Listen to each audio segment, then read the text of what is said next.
Hello, this is Katrina with a bit about the Boston Freedom Trail. The Boston Freedom Trail allows visitors to walk along a red brick 2.5 mile trail to 16 different sites as they learn about Revolutionary War events in Boston.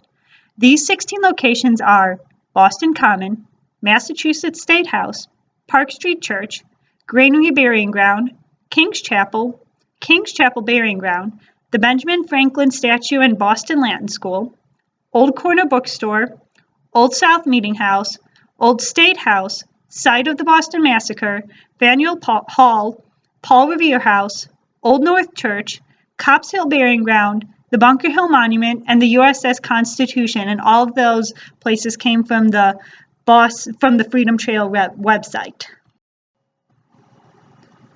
Some of these locations have been spared from demolition by a few who cared enough to preserve the past, although many others that should have been preserved have sadly been destroyed, as Alfred Young reminds us in his article. The locations throughout the Freedom Trail are administered by various organizations, which can provide little connection among the sites since, as Nina Zanieri reminds us in her article, the trail was established in order to help provide guidance for tourists. It wasn't really set up as a cohesive unit like most of the national parks have been set up. Which it's not really a national park technically anyway, I don't think. In addition, not every Revolutionary War event and figure related to Boston is clearly commemorated along the trail. However, this site can still provide a great field trip destination. As students travel the trail, they will learn about the Revolutionary War events and colonial life in Boston. Although in an average field trip time, the students will not be able to spend an extended period of time at each locale, as Nina Zanieri points out. For example, most tourists don't have the time to might spend only half an hour in each of those 16 buildings. By teaching the information ahead of time, the teacher who is in charge of the field trip can determine which places students are more or less interested in or need to know more or less about, because the teacher knows the curriculum that the students have been taught. For example, the students probably would not need to spend extended time in the cemeteries. If they were going to go there, they might just visit the graves of someone they have talked about in particular in class. It's not a place you would probably spend hours combing for a whole bunch of certain graves.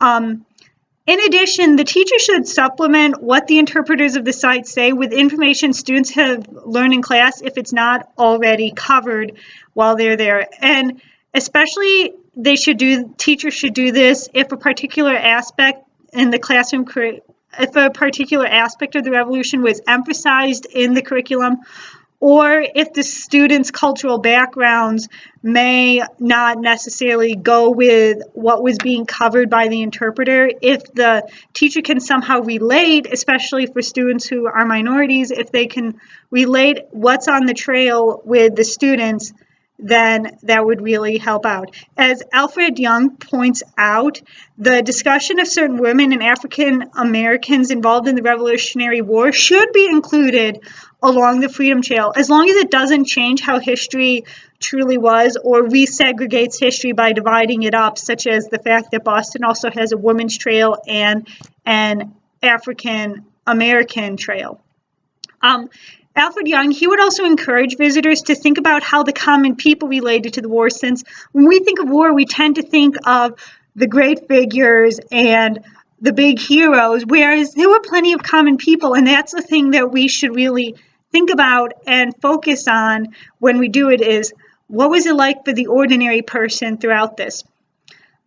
Since common people were participating in the war as well, not everyone was a Samuel Adams or a John Hancock. There was also just some ordinary people fighting the war. Although the Freedom Trail may not be able to be thoroughly covered in a single school day field trip, you get there probably at 9 in the morning, you got to leave by 2 in the afternoon. There are 16 sites, you can't cover it all. By properly using the time given, teachers who decide to go to the Boston Freedom Trail for a field trip will be able to greatly enhance their student studies of the Revolutionary War.